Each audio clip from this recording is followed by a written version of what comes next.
राजा विक्रमादित्य और वेताल। कथा क्रमांक संख्या 6। 3 गुनी भोजन शैया नारी चंग। हर बार की तरह इस बार भी राजा विक्रमादित्य को उस वेताल नाम के प्रेत ने मार्ग में फिर से एक कहानी सुनानी शुरू कर दी। अंग देश में एक धनी सेठ रहता था जिसके 3 लड़के थे। तीनों के अंदर ऐसी विचित्र विशेषताएं थीं जो संसार में और किसी के पास न हो। एक अपने आप को भोजन चंग कहता था, यानी कि वो किसी भी खाने की वस्तु को देख लेने भर से ही उसके अंदर के सारे स्वाद, गुण, सुगंध, सामग्री आदि को बता सकता था। दूसरा लड़का अपने आप को नारी चंग कहता था, मतलब ये वो किसी भी औरत को देख लेने भर से उसके अंदर के गुण, चाल, चलन, चरित्र, कुल और मन के विचार आदि को सही सही जान सकता था। इसी तरह तीसरा लड़का, जिसका शरीर बड़ा ही कोमल था, अपने आप को शैया चंग कहता था, मतलब मखमली बिस्तर भी उसे कांटों जैसे चुभते, उसका शरीर इतना कोमल था। वैसे तो तीनों की विशेषताएं विचित्र थीं, मगर परेशानी तब खड़ी हो गई जब उन लड़कों के पिता का निधन हो गया और वो अपनी वसीयत में लिख गए कि उनके मरने के बाद उनके व्यापार और घर को वही बेटा संभालेगा जिसका गुण सबसे अद्वितीय हो। अपने अपने गुणों को लेकर तीनों भाइयों में झगड़ा हो गया, तो वो पहुंच गए सीधे नगर के राजा के पास फैसला कराने के लिए। राजा ने जब तीनों बेटों की विशेषताओं के बारे में सुना तो उन्हें यकीन नहीं हुआ, इसलिए सबसे पहले राजा ने उन तीनों लड़कों के लिए स्वादिष्ट भोजन बनवाया। तीनों खाने पर बैठे तो अपने आप को भोजन चंग कहने वाले सबसे बड़े लड़के ने यह कहते हुए खाना छोड़ दिया कि इस भोजन में तो मुर्दे की बास आ रही है। सबको बड़ा आश्चर्य हुआ, लेकिन राजा ने जब पता लगाने का आदेश दिया तो जानकारी मिली कि वो भोजन सच में शमशान के पास में बनी रसोई में ही पका था और शमशान की हवा रसोई की तरफ ही बह रही थी, इसलिए ये संभव था कि शमशान की गंध उस भोजन में मिल गई हो। राजा मान गए कि पहला लड़का सच में भोजन चंग है।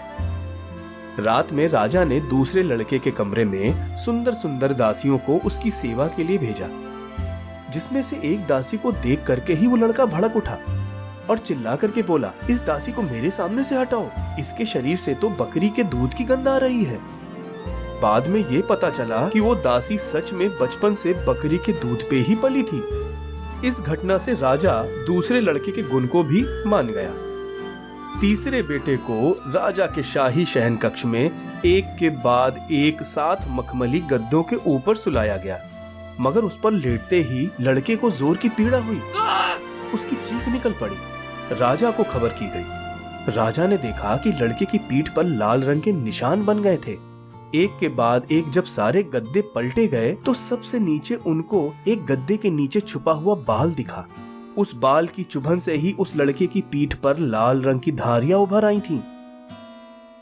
राजा मान गए कि सच में ये लड़का शैया चंग है, लेकिन अब राजा के सामने भी ये धर्म संकट था कि वो तीनों भाइयों के इन विचित्र गुणों में से किसे सबसे अद्वितीय माने।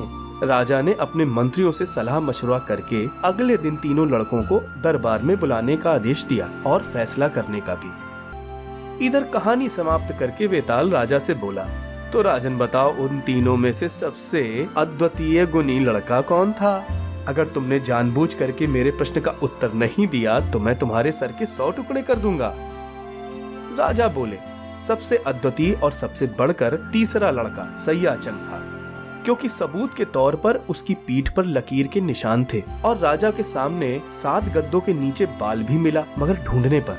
बाकी वहीं अन्य दोनों लड़कों के साथ कोई ठोस सबूत सामने नहीं था। उनके बारे में ये शक किया जा सकता है कि भोजन और दासी के बारे में उन्होंने कहीं और से पूछकर जानकारी प्राप्त कर ली हो और राजा के सामने बता दिया।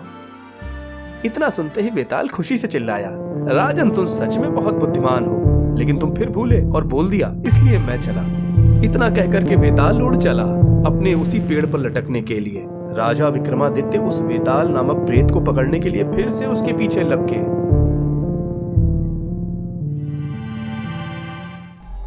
कभी डराने तो कभी गुदगुदाने वाली, कभी रोमांस तो कभी खौफ का एहसास कराने वाली ऐसी ही कहानियों का मजा लेने के लिए चैनल को सब्सक्राइब करके बेल आइकन दबाना न भूलें।